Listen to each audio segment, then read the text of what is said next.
오늘도 계속해서 하나님의 자녀들의 정체성, 그 표지가 무엇인가를 더 생각해 보겠습니다. 오늘 말씀의 인도를 따라서 우리가 더 살펴볼 것입니다. 정말 하나님의 자녀가 된 사람은 세상에서 분명하게 다른 사람의 모습을 보이기 마련이라고 성경은 거듭 증거를 하고 있습니다. 그래서 요한일서에서 보면 세상과 하나님의 자녀들을 항상 구분시켜 말하고 있습니다. 요한일서 2장 15절에 이 세상이나 세상에 있는 것들을 사랑하지 말라. 누구든지 세상을 사랑하면 아버지의 사랑이 그 속에 있지 아니하니 이는 세상에 있는 모든 것이 육신의 종욕과 안목의 종욕과 이생의 자랑이니 다 아버지께로 쫓아온 것이 아니라 세상으로 쫓아온 것이라. 또 3장에서는 보라 아버지께서 어떠한 사랑을 우리에게 주사 하나님의 자녀라 일컬음을 얻게 하시는고 우리가 그러하도다. 그러므로 세상이 우리를 알지 못함은 그를 알지 못함이니라. 이러므로 하나님의 자녀들과 마귀의 자녀들이 나타나느니, 자, 사도 요한은 아주 하나님의 자녀들과 하나님을 믿지 아니하는 자녀들의 그 차이를 아주 극명하게 드러내어 말하기를 하나님의 자녀들과 마귀의 자녀들로 구분하여 말하고 있습니다. 무릇 의를 행하지 아니하는 자나 또는 그 형제를 사랑하지 아니하는 자는 하나님께 속하지 아니하니라. 이렇게 분명하게 구분시켜 말씀을 하고 있습니다. 물론 이 요한일서는 하나님을 믿는, 예수님을 믿는 하나님의 자녀들에게 증거된 말씀입니다. 여러분, 성경은 어떤 의미에서 하나님의 자녀들을 향한 말씀이다, 이렇게 말해도 과언이 아닙니다. 물론 성경의 모든 말씀들을 아직 믿지 아니하는 사람들에게 증거해야 됩니다. 복음 전도가 바로 그것입니다. 그럼에도 불구하고 이 성경은 믿음으로 받는 사람들에게 주어지는 말씀임에 분명합니다. 물론 받지 않아도 여전히 하나님의 말씀인 것은 틀림없습니다. 그러나 이 모든 말씀들이 다 저와 여러분을 향하고 있습니다. 그래서 사람이 거듭나게 되어 참된 회심을 하고 예수 그리스도를 구주로 영접할 때 성경이 전혀 다른 책으로 보이는 것입니다. 성경에 있는 모든 진술들이 다 나를 향한 말씀이구나 하는 이런 확신이 들어오기 시작하는 것입니다. 저와 여러분이 하나님의 자녀라면 이 말씀이 우리 속에 계신 보혜사 성령님으로 말미암아 우리가 하나님의 자녀임을 확인시켜 주시는 도구로 사용될 것이며 또한 저와 여러분으로 하여금 영적으로 분발하게 하실 것입니다. 이런 은혜를 주시기를 바랍니다. 어떤 분들은 이런 말씀을 들으면서 목사님 말씀이 너무 원론적입니다. 우리에게 좀 실천적이고 실제적인 삶에 대해서 얘기해 주세요. 어떻게 사느냐는 문제를 좀 다루어줬으면 좋겠습니다. 이런 요청을 하실 분이 있을 수도 있습니다. 제가 여러 차례 그런 요청을 제가 목회를 하면서 받아왔습니다. 물론 그렇게 요청하는 것 무리가 아닙니다. 왜냐하면 성경은 실천적이고 실제적인 삶에 대하여 전혀 무관심한 책이 아닙니다. 하나님의 자녀들의 표지에 대해서 지금 우리가 살펴보는데 사실은 이 표지는 겉으로 드러난 거 아닙니까? 그러니까 하나님의 자녀라고 하는 그 신분의 그 영적 내면의 원리는 속에 있는 것입니다. 그러나 이 표지는 겉으로 드러나는 것인지 이것이 무엇인가? 삶에 대한 문제입니다. 행위에 대한 문제이니까 지금 삶에 대한 문제를 말하고 있는 것입니다. 야고보서에서 뭐라고 말하고 있습니까? 이와 같이 행함이 없는 믿음은 그 자체가 죽은 것이라. 영혼 없는 몸이 죽은 것 같이 행함이 없는 믿음은 죽은 것이니라. 그렇게 말씀을 하고 있어요. 살아있는 참된 믿음은 반드시 행함과 실제 실천으로 이어져 열매를 맺기 마련입니다. 살아있는 나무는 반드시 그 나무의 성질을 따라 열매를 나타내게 되어 있습니다. 그래서 사도 바울은 갈라디아서에서 참된 믿음을 뭐라고 묘사를 하였는가? 그리스도 예수 안에서는 할례나 무할례가 효력이 없되 사랑으로서 역사하는 믿음뿐이니라. 그래서요, 사랑으로서 역사하는 믿음이라고 표현하였습니다. 여러분, 이 사랑으로서 역사하는 믿음이라는 이 표현은 아주 역동적인 표현입니다. 그래서 이 성경은 우리의 삶에 대한 문제를 전혀 다루지 않고 그런 책이 아닙니다. 그러나 우리가 항상 조심을 해야 되는 것은 믿음과 행위의 순서를 바꾸지 않아야 합니다.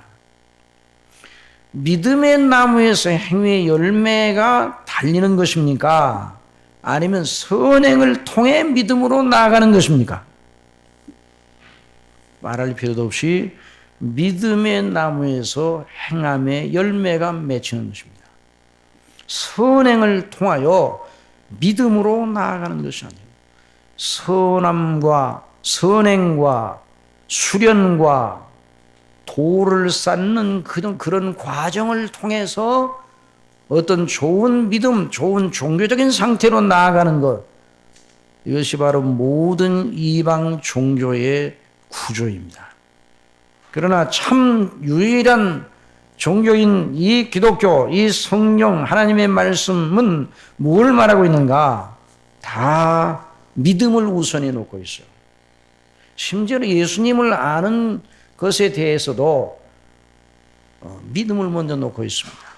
영생은 참 유일하신 하나님과 그 보내신 자 예수 그리스도를 아는 것이라 그랬어요. 거기 그 자체로 보면 아는 것이라는 걸 지식적인 아는 것인가 이렇게 생각하기 쉽습니다. 그러나 그 안다는 건 영적인 생명 있는 역동적 교통을 말하는 것입니다. 그래서 믿음을 항상 이런 차원에서 먼저 놓아야 돼요. 안다는 것을. 그래서 우리가 하나님의 아들을 믿는 것과 아는 일에 하나가 되어 이렇게 말하고 있습니다. 여러분, 예수 그리스도를 누가 압니까? 예수님을 믿어야 압니다. 어떤 분이 그렇게 말해요. 예수님을 어떻게 믿어야 됩니까? 믿음으로 믿어지는 겁니다. 먼저 믿어야 됩니다.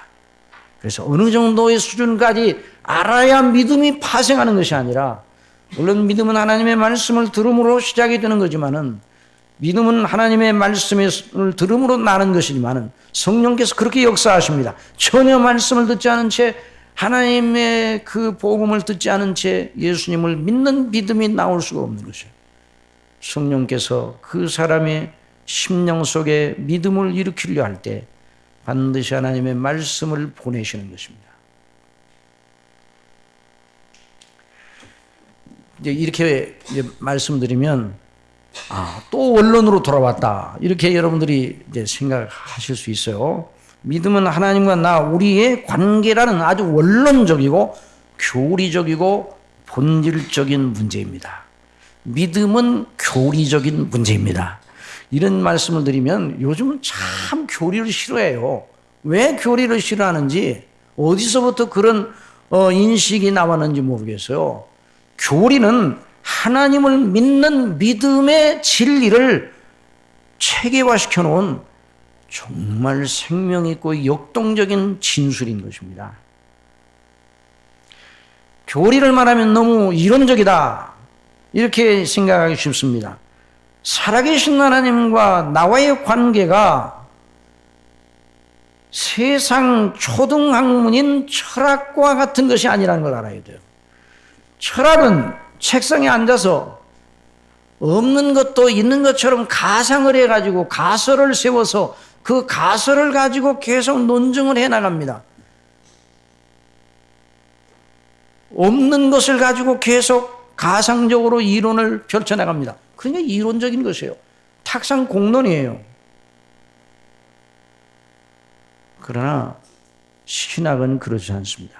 신학은 하나님을 예배하고 하나님을 경배하기 위하여 하나님을 아는 지식의 문제입니다. 그러니 이 신학은 생명 있는 학문입니다.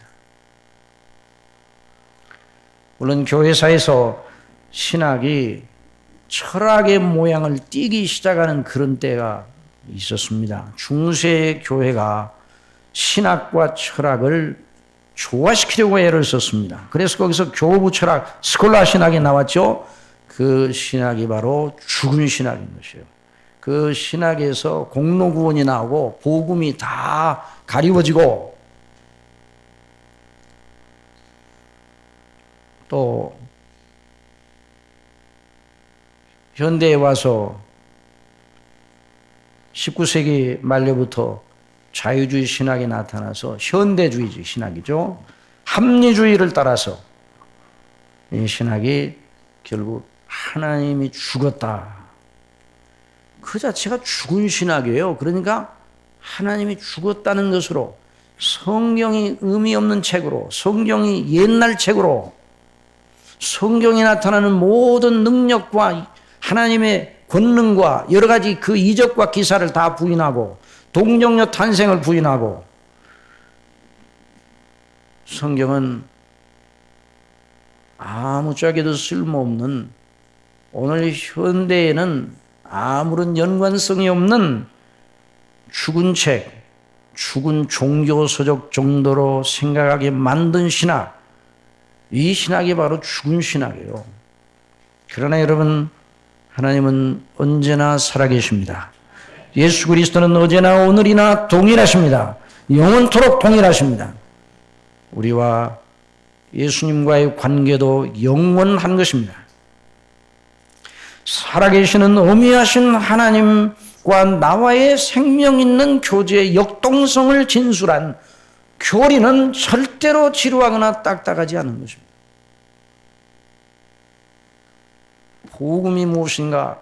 나의 구원의 문제가 내 심령 속에 최고의 관심이 될 때 교리는 얼마나 하나님의 말씀을 체계화해야 되는 교리는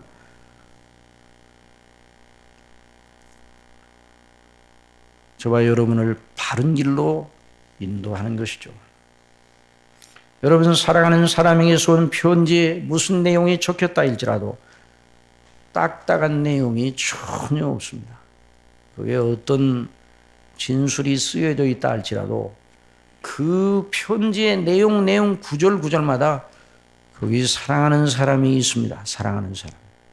그래서 그 한 자꾸 하나에 사랑하는 사람을 그리워하고 보고 싶고 그 말 한마디를 통해서 힘을 얻고 또 사랑하는 사람에 대한 그 간절한 마음이 거기서 솟구쳐 나오는 것이죠.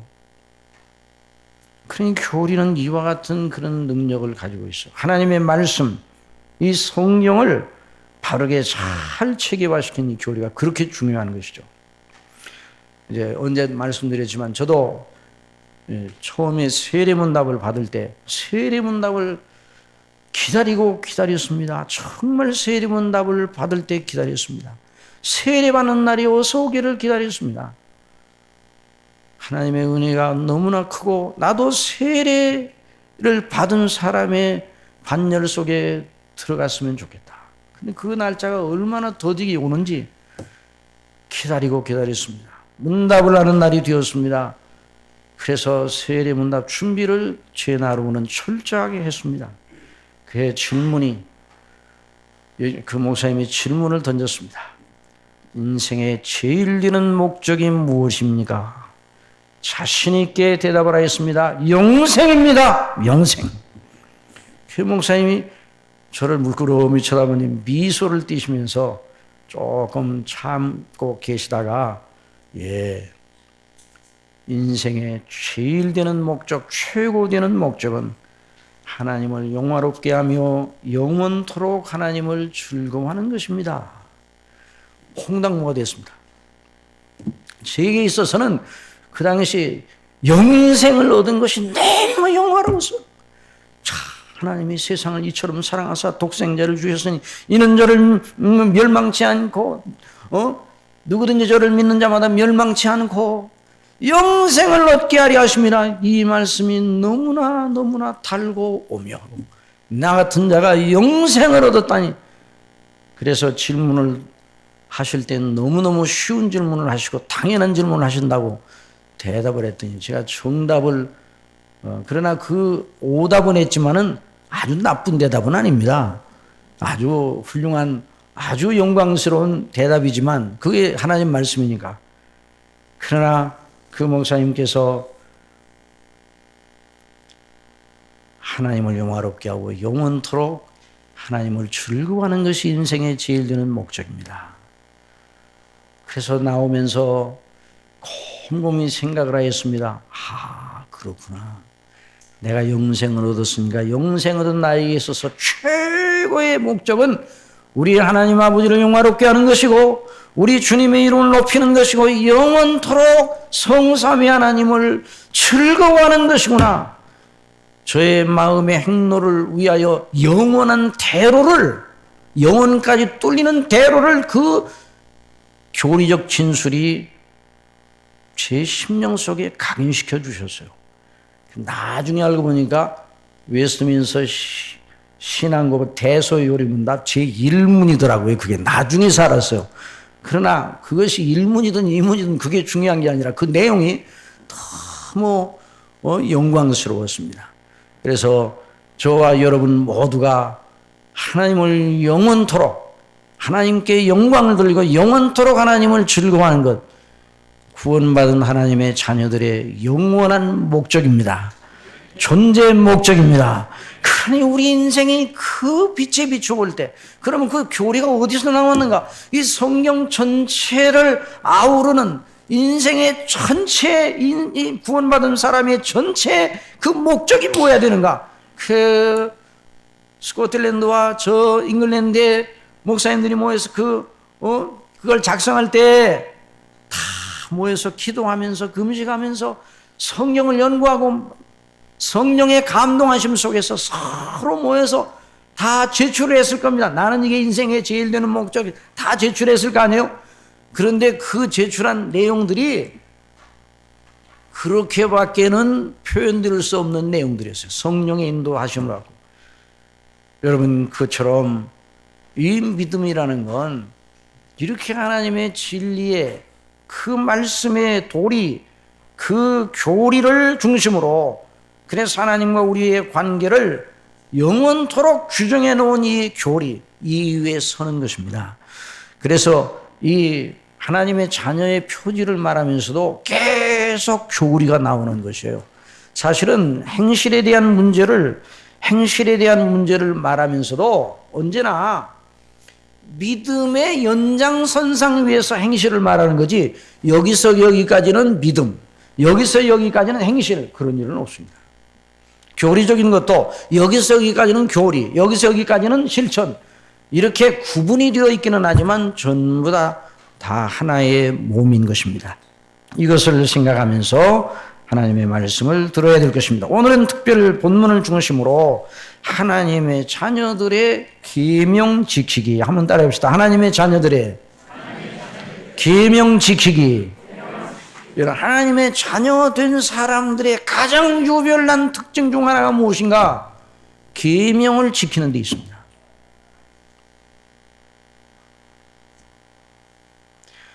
우리가 하나님을 사랑하고 그의 계명들을 지킬 때에 이로써 우리가 하나님의 자녀 사랑하는 줄을 아느니라.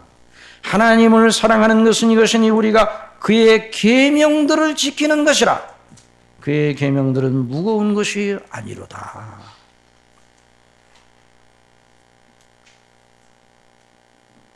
삶에 대해서 말씀해 주세요. 어떻게 사느냐는 문제를 좀 말씀해 주세요. 그런 분들에게 그럽시다. 그러면 하나님의 계명 지키기를 살펴봅시다. 그러면 금시초문이라는 식으로 안색이 변합니다. 여러분, 하나님의 자녀들의 삶의 문제는 무엇이냐? 계명을 지키는 데 있습니다. 믿음으로 계명을 지키며 살아나가는 데 있는 거예요. 아이고, 그렇게 깝깝해요, 목사님? 여러분, 그리스도인의 삶은 깝깝합니다. 그리스도인의 삶이 높다고 생각하면 안 돼요. 예수님이 뭐라고 말씀하셨어요?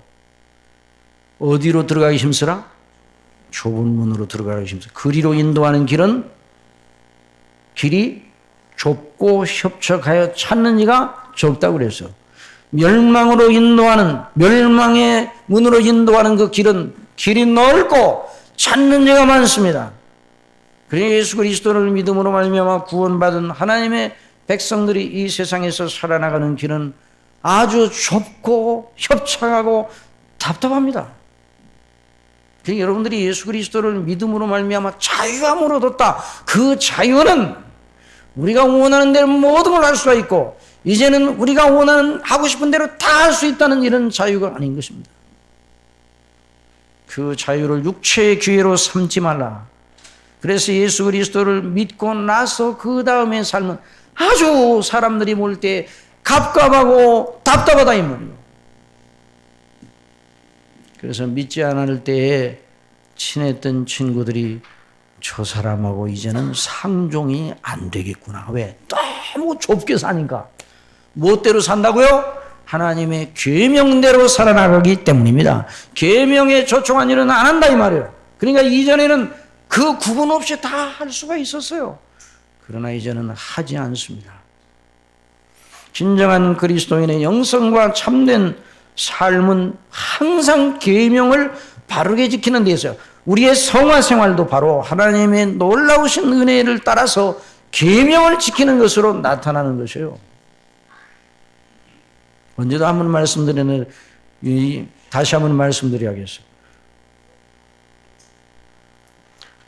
어떤 목사님께 그리스도인의 영성과 가정생활에 대하여 말씀해 주세요. 이런 요청이 왔습니다. 특별 세미나가 열렸는데 그 목사님이 진정한 그리스도인의 영성과 참된 가정생활의 내용이 무엇인가 말씀드리겠습니다. 사도적인 신앙 고백에 철저하게 믿음으로 사십시오. 십계명을 준수하십시오. 주님 가르치신 기도대로 기도하며 사십시오. 이것이 그 내용이었어요. 그 강의를 들었던 분들이 나왔습니다. 그분들에게 물었습니다. 오늘 뭘 배우셨어요? 좋았습니까? 그랬더니 그분들이 실망이에요. 왜요? 정말 기대와는 달랐어요. 왜 달랐습니까? 아니 우리가 익히 알고 있는 신앙 고백, 십계명 지키기, 주기도 문대 정신을 따라 기도하며 살기, 그걸 내용으로 하시더라니까요.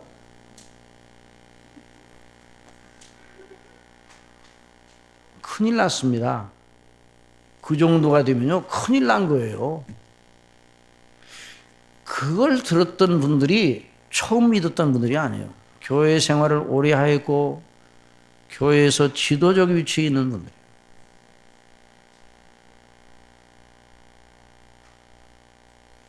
여러분 참된 사도적 신앙 고백, 십계명, 주기도문의 정신, 이것이 성경 전체를 아우른 것이라고도 할 수 있습니다. 여러분 칼빈 목사님의 기독교 강요가 바로 그 구조를 따릅니다. 칼빈 그 목사님의 기독교 강요가 그 구조에 따라서 진행이 되는 것이에요. 성경 전체를 그 속에다 담아놓은 거예요.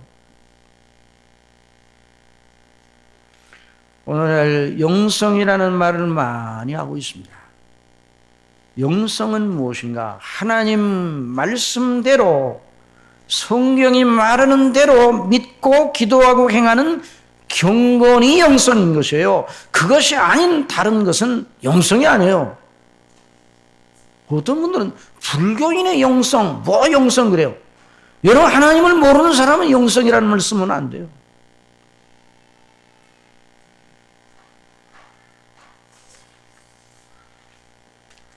그 강산 목사님이 잘 증거하였습니다.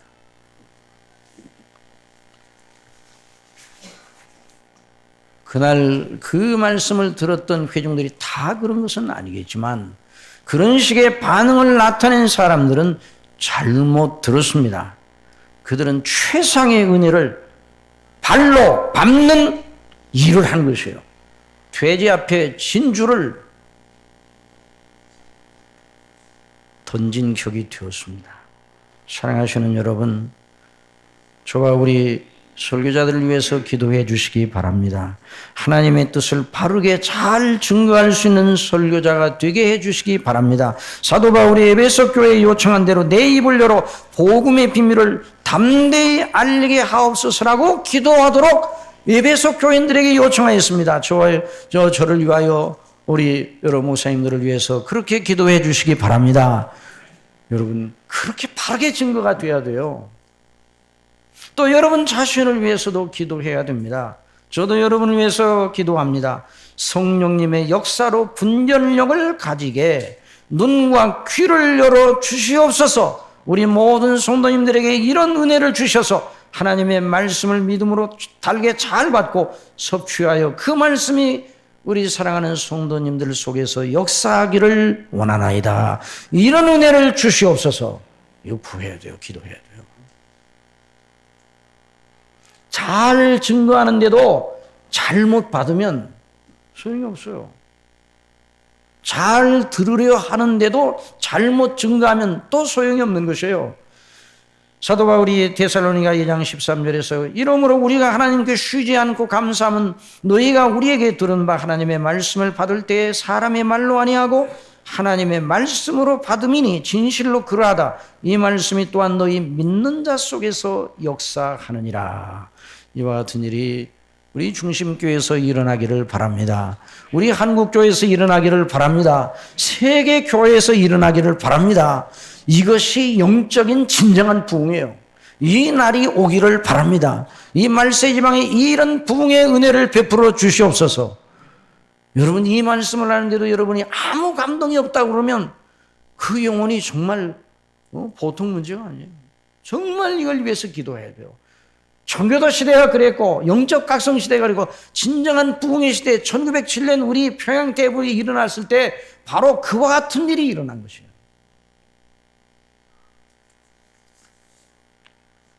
그걸 생각하면서 본문이 말하는 것을 잘 주목을 해야 됩니다. 우리가 하나님을 사랑하고 그의 계명을 지킬 때 하나님을 사랑하는 것과 하나님의 계명을 지키는 것이 따로따로 두 개가 아니라 하나인 것입니다. 우리 예수님께서 내 계명을 지키는 자라야 나를 사랑하는 자니 라고 말씀해 주셨습니다. 다시 말하면 하나님을 사랑하고 하나님의 자녀들을 사랑하는 것은 단순한 정서의 문제가 아니라는 말입니다. 하나님의 계명을 지키는 것이라고 말하고 있습니다. 그런데 여기에 사도 요한은 하나님의 계명들은 무거운 것이 아니라 그랬습니다. 여러분, 오늘 이 문제를 중점적으로 생각해 보겠습니다. 이 하나님의 계명 지키는 문제를 한 시간 내에 끝낼 수가 없어요. 이것과 연관된 여러 시간의 가르침이 필요합니다. 이 하나님의 계명 지키는 것과 신앙생활을 별개의 문제로 생각하기를 너무너무 잘하는 오늘 이 시대의 현대 그리스도인의 특성상 여러 시간이 걸쳐서 이거 강조해야 돼요. 이것이 없으면 그리스도인의 삶은 없는 거예요. 영성이고 뭐고 없는 거예요. 무슨 영성 운동한다고. 근데 영성 운동한다고 가보면 영성 운동을 무슨 심리적인 정신의학적인 그런 걸로 영성 운동을 해요. 영성 운동 가보면 전혀 하나님의 말씀과는 상관없이 어떤 목표를 세워놓고 영성으로 운동을 하고 외치고 부르짖는데 전혀 그것이 아니에요. 이 말씀 하나님의 계명들은 무거운 것이 아니라는 이 말씀이 무엇을 의미하는가? 얼른 정서적으로 접근하면 안 됩니다. 이것도 교리적으로 접근해야 됩니다. 아니, 성경 전체가 교리적으로 접근해야 돼요. 로이드 목사님 그렇게 말해서 강의 설교가 무엇인가? 설교가 무엇인가? 성경 본문이 길든 짧든 그날 성경 본문이 말하는 교리를 설교하는 것이다. 뭐를 설교하는 것이라고요? 성경 본문이 말하는 교리를 설교하는 것이 바로 설교다, 그렇게 말하고 있어요. 그게 하나님의 말씀입니다. 하나님의 계명은 무거운 것이 아니라, 한번 따라해 봅시다. 하나님의 계명은 무거운 것이 아니라. 자, 이 말씀이 뭘 의미하는지를 배우기를 원합니다. 이 말은 바리시라는 헬라 무겁지 않다는 그 말이 그 말인데요. 이 원어는 문맥에 따라 무겁다, 고통스럽다, 지겹다, 잔인하다, 흉악하다 이런 뜻으로 번역이 될 수 있는 말이에요. 사람이 싫어할 수 있는 그런 분위기를 띠는 일에 이 단어가 사용돼요. 무거워요, 싫어요. 고통스러워요, 누가 좋아하겠어요? 지겨워, 아유 싫어. 답답해, 지루해, 잔인하다, 흉악하다, 다 우리로 하여금 물러서게 만드는 그런 경우입니다. 그럴 때 이 바리시라는 말을 쓰는데요. 그러니까 그 하나님의 계명들은 무겁지 않다, 하나님의 계명들은 바리시하지 않다 하는 이런 이 말인데, 이 말은 무엇을 의미하는가? 하나님의 계명은 별로 어렵지 않고 간단하게 쉽게 지켜낼 수 있다, 이런 뜻은 아닙니다. 그렇게 이야기되면 대본에 다른 데 있는 성경 말씀이 들고 일어납니다. 우리가 성경 해석을 할 때 어느 부분을 해석을 하는데 다른 데 있는 말씀과 모순되게 해석을 하면 잘못한 겁니다. 만일 하나님의 계명은 간단하고 쉬워 금방 지킬 수 있다, 이런 식으로 이해한다고 하면 로마서 7장에 있는 말씀들이 들고 일어날 겁니다. 왜냐하면 로마서 7장에 사도 바울을 통해서 말씀해 주셨죠. 전에 법을 깨닫지 못할 때에는 내가 살았더니 계명 이름에 죄는 살아나고 나는 죽었도다. 생명에 이르게 할 그 계명이 내게 대하여 도리어 사망에 이르게 하는 것이 되었도다. 오라 나는 곤고한 사람이로다. 이 사망의 몸에서 누가 나를 건져내랴. 사도 바울이 언제 이런 말을 했는가? 계명을 지키다가 이런 말을 했습니다. 이 계명 지키는 것이 간단하지 않습니다. 아니, 저와 여러분이 체험적으로 우리의 경우를 이렇게 생각해 보세요. 우리가 살아온 삶의 경우를 생각해요. 계명 지키는 게 쉽고 간단했습니까? 아니에요. 참 어려워요. 그러니까 이 표현이 무엇인가? 이 표현은 하나님의 계명은 우리에게 지겹고 지루하고 가까이 하기 싫은 것이 아니라 하는 의미입니다. 이 말은 강한 긍정을 나타내는 부정입니다. 로마서 1장에 내가 복음을 부끄러워하지 아니하느니 그랬죠. 내가 복음을 부끄러워하지 않는다 하는 이 말은 복음을 그냥 부끄러워하지는 않는다, 뭐 이런 뜻이 아닙니다. 내가 복음을 너무너무 영광스러운 것으로 뽐내고 싶어하고 자랑하고 싶어한다, 그렇게 말하고. 그러니까 부정문으로 표현하여 강한 긍정을 뜻하는 것입니다. 하나님의 계명은 무겁지 않다, 그 말이 하나님의 계명이 너무 아름답고 즐거워 이에 비교할 것이 무엇이란 말인가, 이런 뜻이에요. 자, 시편 19편에 하나님의 계명은, 주의 율례는 내 입에 송이꿀보다 더 달다, 이런 말씀을 했어요. 시편 1편은 복 있는 사람은 악인의 꾀를 쫓지 아니하며, 이걸 다 알고 있지, 한번 다 같이 한번 시작. 복 있는 사람은 악인의 꾀를 쫓지 아니하며, 그 다음에 죄인의 길에 서지 아니하며 오만한 자의 자리에 앉지 아니하고 오직 뭘 즐거워해요? 여호와의 율법을 즐거워하여 그 율법을 주야로 묵상하는 자로다. 이 시편 1편이 뭘 말하고 있습니까? 복 있는 자가 되려면 일이 행해야 된다입니까? 아니면 복 있는 자가 되면 그리해야 마땅하다입니까? 전자입니까? 후자입니까? 그리 행하면 복 있는 자가 된다는 말입니까? 아니면 복 있는 자이니 마땅히 그리해야 된다는 말입니까? 두 번째입니다. 두 번째. 복 있는 자가 되어야 악인의 꾀를 쫓지 아니하고 죄인의 길에 서지 않고 오만한 자의 자리에 앉지 않습니다. 복 있는 사람이 누굽니까? 성경 전체에서 누가 복이 있습니까? 성경 전체가 누구더러 복이 있다고 말씀합니까?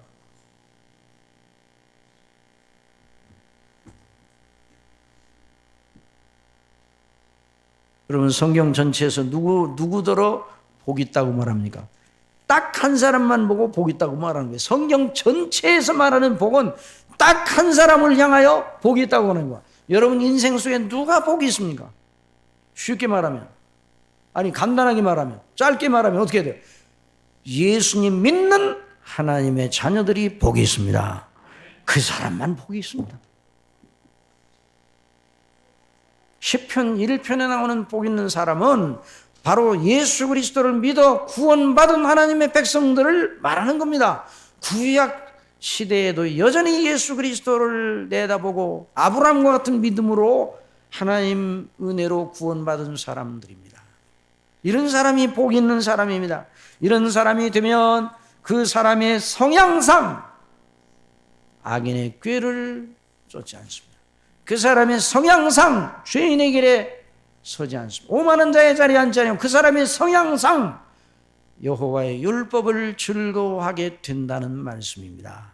그리고 주야로 그 율법의 말씀을 묵상하는 자가 된다. 그것을 가리키는 여러 성경 구조들을 다 되려면 시간이 모자랍니다. 성경이 그걸로 가득 차 있어요. 시편 119편 기자는 다윗으로 여겨지는데요. 그는 말하였습니다. 내가 주의 계명을 사모함으로 입을 열고 헐떡였나이다. 여러분 이런 말씀을 들으면 정말 저와 여러분이 정죄감을 느낍니까? 안 느낍니까? 아이고 우리는 아니겠구만. 이런 생각을 또 하면 안 돼요. 여기서 이제 제가 말씀드린 이런 정도의 수준까지 오른 사람만 하나님의 자녀입니다. 이걸 말하는 건 아니에요. 똑같이 내가 주의 계명을 사모함으로 입을 열고 헐떡였나이다라고 말한 다윗도 연약해질 때가 있어요. 넘어질 때가 있었어요. 동일한 사람이라도 충만할 때가 있고 수약할 때가 있어요. 저나 여러분도 마찬가지예요. 충만할 때가 있고 연약할 때가 있어요. 주의 말씀을 묵상하려고 내 눈이 야경이 깊기 전에 깨었나이다. 그러니까 이건 아주 충만한 상태를 말하는 거죠.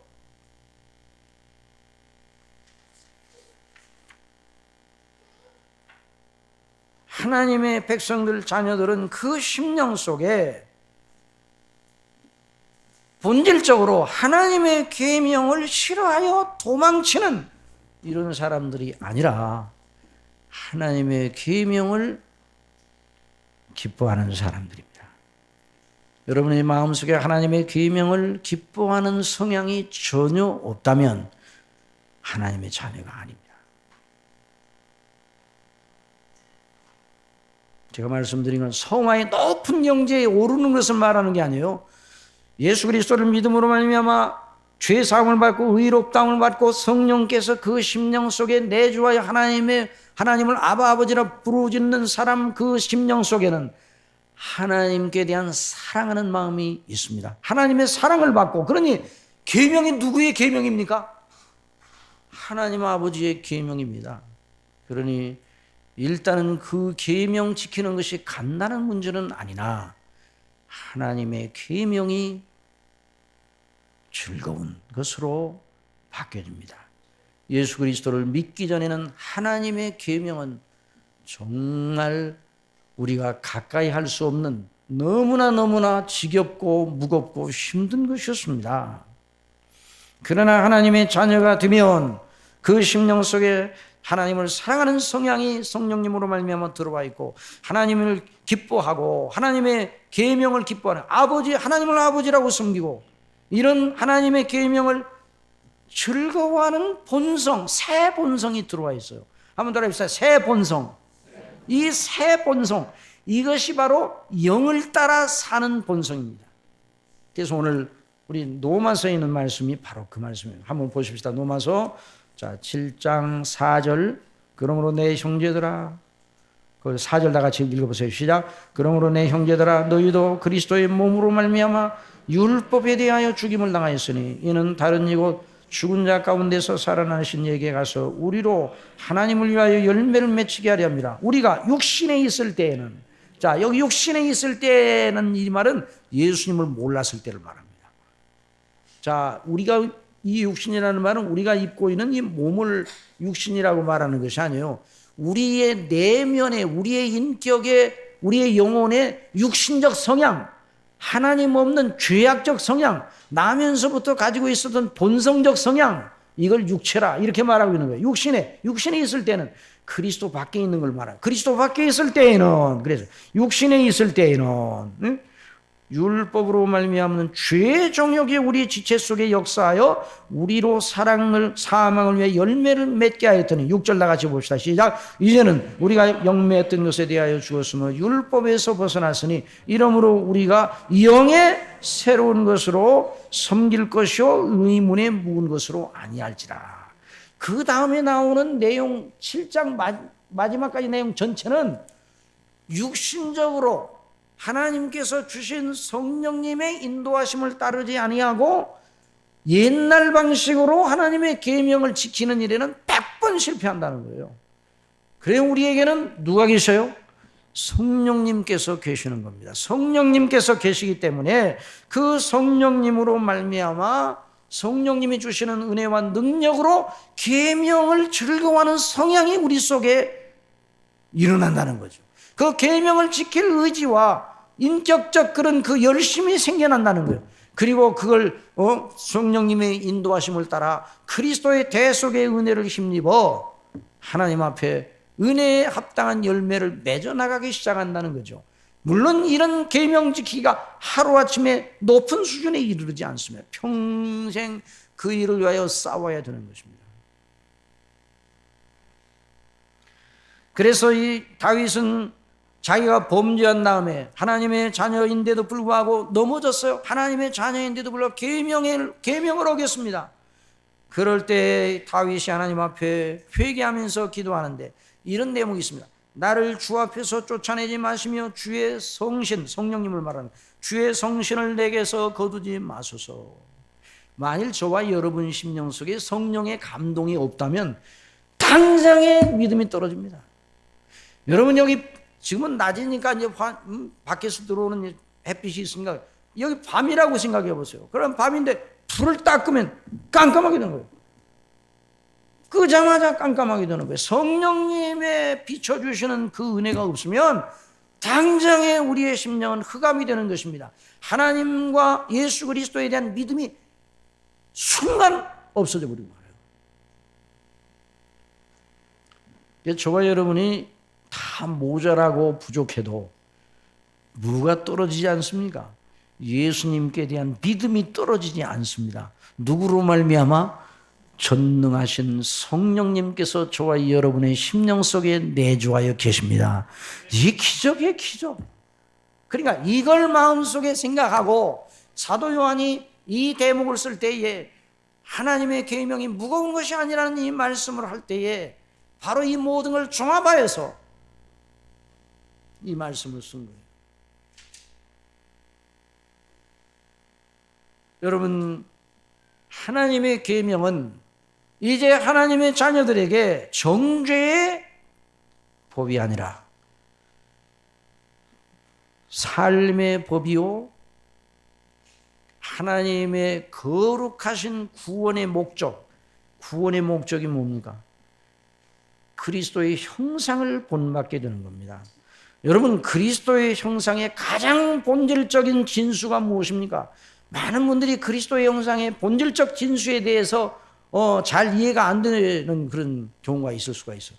하나님의 계명을 철도철미하게 지키는 것이 그리스도의 형상의 가장 영화로운 요점입니다. 여러분, 예수님은 의로우신 분이에요. 왜 의로우신 분인가? 하나님의 율법과 계명이 요구하는 그 정신을 완전 무결하게 지키셨습니다.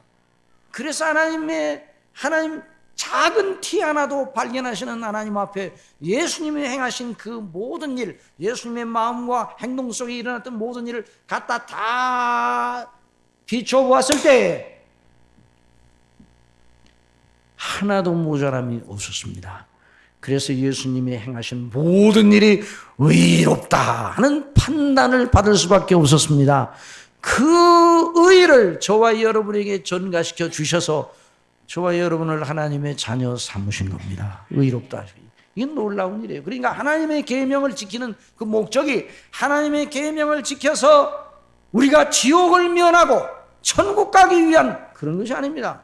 하나님의 계명을 왜 지키는가? 이미 우리는 그리스도로 말미암아 구원받은 하나님의 자녀이기 때문에 그리스도의 형상을 쫓아 본받게 하시는 하나님의 그 구원의 목적에 따라서 우리가 하나님의 계명 지키기를 연습하는 거예요. 계명 지키기를 위해 싸우는 것이죠.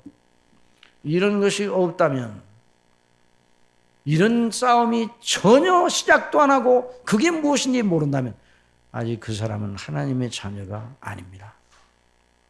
그리스도인이 아닙니다. 그럴 리가 없습니다. 여러분, 하나님의 자녀는 종교적으로 여러 가운데 나 예수님 믿기로 했다 그런 것이 그렇게 해서 되는 게 아니라 성령님의 감동하심, 성령님의 거듭나게 하심으로 믿음이 생기는 것, 말씀을 당겨서. 그렇기 때문에 그런 심령 속에 하나님이 기뻐하시는 바를 향하여 생명의 몸부림이 시작이 되는 겁니다. 그것이 계명 지키기로 나타나는 겁니다. 이런 귀한 역사가 우리 속에 있음을 믿으시기 바랍니다. 그러니까 우리는 무능한 존재가 아니에요. 무능한 존재가. 우리 자신의 힘으로 하면 무능한 존재입니다. 여전히 넘어집니다. 사도 바울이 하나님의 뜻대로 살기로 하였습니다. 그런데 육체의 원리를 따라 육신의 방법으로 자기의 도덕적 의지로 율법과 계명이 말하는 말을 지키려고 애를 써서 하나님을 기쁘시게 하려고 애를 썼습니다. 그런데 나동거라졌어요. 그리고 마지막에 결론은 오라 나는 곤고한 사람이로라. 누가 이 사망에서 나를 건져내려 말씀을 했습니다. 그래서 사도 바울이 뭘 발견했는가? 내 속에 하나님의 법을 즐거워하는 한 법이 있고 그게 그리스도인의 법입니다. 또 내 속에 하나님의 계명을 어기는 죄법이 있다는 걸 알게 되었습니다. 이 두 법이 저와 여러분의 심령 속에 있는 겁니다. 그러니 우리가 어떻게 해야 되는가? 이 둘 중 하나를 늘 어떤 행동 속에서도 택하게 되거든요. 성령님의 인도하심을 따르면, 성령의 생명의 성령의 법을 따르면 하나님이 기뻐하는 뜻을 이루어 나갈 수 있습니다. 계명을 지킬 수 있습니다. 그러나 우리라도 하나님의 자녀라도 육체의 법을 따르면 하나님의 계명을 어기는 죄를 지을 수밖에 없는 것입니다. 그래서 이 문제를 더 다뤄야 됩니다. 오늘 시간이 너무 많이 지나가서 여기까지 다루겠는데요. 그래 다음 시간에는 이 사도 바울이 로마서 7장에서 말하는 것과 시편에 있는 말씀, 그 37편에 있는 말씀 보면 의인은 넘어질지라도 아주 엎드러지지 아니하면 하나님께서 저의 오른손을 붙드심이라 이런 대목이 나오는데 이 구약에 나오는 이 말씀과 이 사도 바울이 말한 그 로마서에서 말한 그 말씀이 어떻게 교리적으로 연관이 되는 것을 살펴보면서 우리의 계명 지키기의 실제에 대한 문제를 다루기를 원합니다. 여러분 한 주간 동안 계속 묵상하시면서 이 로마서 7장을 계속 읽어보세요. 읽어보시고 기도하시면서 하나님의 말씀을 듣기를 기다리시기를 바랍니다. 그래서 저를 위해서 기도해 주시고 여러분을 위해서 기도해 주시기 바랍니다. 하나님의 자녀들은 하나님의 계명을 지키는 것으로 자기가 하나님의 자녀임을 드러내게 되어 있습니다.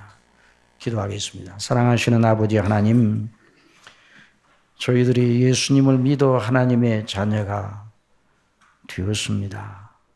하나님의 자녀가 된 사람들은 하나님의 사랑하심을 입고 그 속에 성령님, 보혜사 성령님의 내주하심과 인도하심을 소유하고 있는 영광스러운 사람들이라. 반드시 하나님이 기뻐하시는 계명을 지키기 시작하며 그 일을 위해 애를 쓰는 사람이라는 걸 오늘 말씀을 통해서 배웠습니다. 아버지 하나님, 저희들이 이것을 잊고 다른 데서 하나님의 은혜를 찾지 말고 하나님의 계명을 부지런히 바르게 지키는 그런 바른 생활을 할 수 있는 저희들이 될 수 있도록 인도하여 주옵소서. 내 자신의 힘으로가 아니라 하나님 앞에 늘 기도하고 성령님의 인도하심을 따라서, 성령님의 능력 주심을 따라서 그리스도의 십자가의 보혈의 능력으로 늘 이겨 정욕을 이겨 죄를 짓지 아니하고 하나님의 계명의 정신을 따라 나아감으로 그리스도의 형상을 날마다 본받아가는 저희가 되게 하여 주옵소서. 예수님의 이름으로 기도드리옵나이다. 아멘.